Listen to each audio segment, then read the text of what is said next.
The consequences have been far more than I ever could have imagined. I have been threatened considerably. I've been threatened in phone calls, in packages that have arrived at my house with unpleasant contents. I've had threats on the phone, threats to my child. People can be silenced by being frightened, and that's not going to happen in my situation. Now that I've come forward, now that I'm public about this, I'm going to see it through, and I'm going to continue to talk until we get more and more transparency and accountability. I've been speaking to Anouska De Georgiou, who alleges she was sexually abused by Jeffrey Epstein and was a friend of Virginia Giuffre. I asked her what she's made of this week's developments. So I think my reaction to that is quite mixed. In the first place, I think there's a relief that a consequence has finally hit, and that there will be some sense of vindication in Virginia's memory, and also for the rest of the survivors, that justice on some level has come, even though it might have come somewhat late. Do you think this is something that should have happened sooner? Well, of course it should have happened sooner. I mean, when you're thinking about what Virginia went through, especially now with her posthumous memoir, we realise the extent of what had happened to her, and now it's being acknowledged. But of course, the reason that many survivors don't come forward is because there's a fear that they won't be believed. And in this case, that's exactly what happened. Her being a victim wasn't recognised. It wasn't recognised by the prince. It wasn't recognised by the royal family. And in much of the media, it also wasn't recognised. So yes, it did come way too late. But I do certainly applaud King Charles for putting this in place now. Obviously, Prince Andrew Mountbatten Windsor denies the allegations, but what difference do you think it would have made to Virginia Giuffre had the palace acted sooner? It would have made so much difference. To have this recognised would have meant that she had finally been recognised as a victim, recognised as a survivor, and helped her to go on with her life in peace, rather than continually being questioned and attacked as to the veracity of her allegations. Anouska, let me ask you about how this has affected you. You waived your anonymity back in 2019. How has that affected you? What's your life been like since then?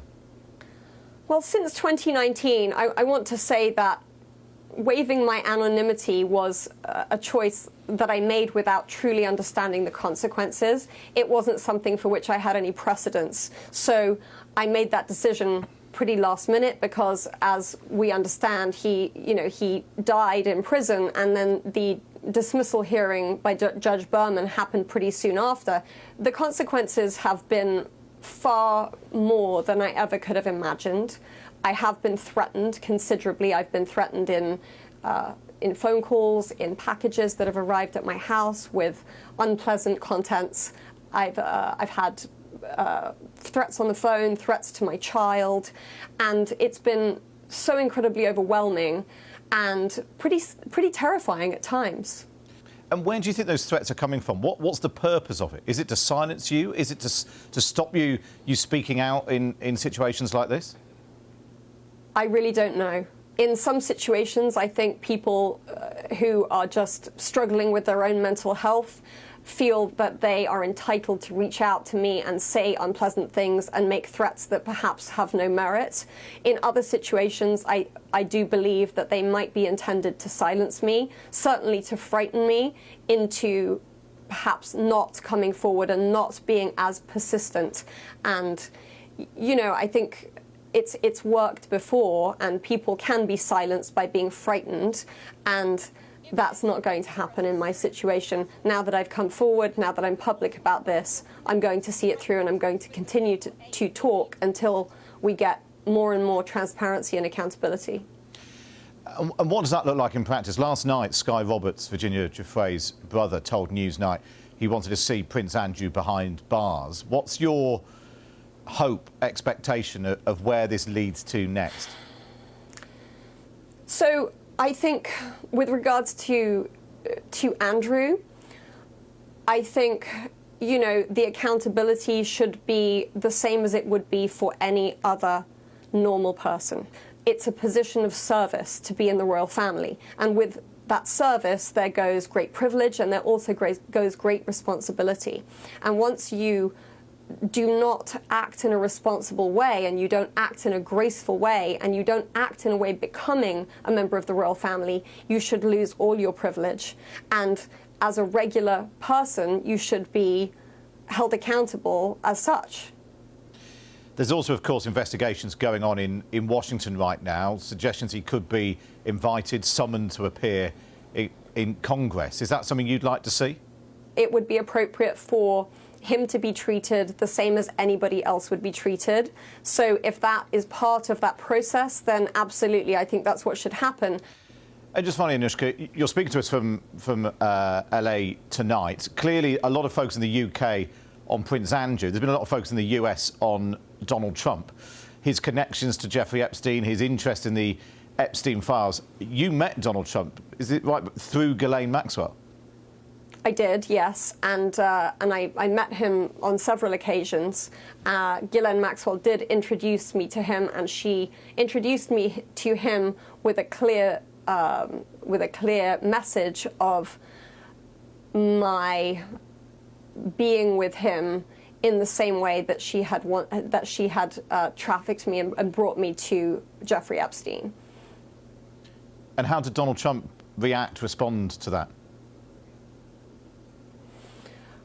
Well, what I will say is, in my case, and I can only speak for myself, and this is in no way to negate any other experiences that anyone else might have had with him, but at no time did President Trump behave with any impropriety with me. You've seen the King acting in the UK. What action would you like to see from Donald Trump now? I would like for President Trump to take a leaf out of King Charles's book and just make it happen to release the files and let everybody see what there is. As a survivor, I have nothing to hide. I've spoken with the other survivors when we spoke on Capitol Hill, and I've remained in touch with some of them. And we would all unanimously like to see the Epstein files released so that the people who might be held accountable can be, and so that also, more than ever, we can go on with our lives knowing that justice has been served. Anouska, that's a really lovely note to end on. We really appreciate you talking to us and, you know, and sharing your story. And I know it's difficult, so I really appreciate you joining us tonight on Newsnight. Thank you for that. Thank you.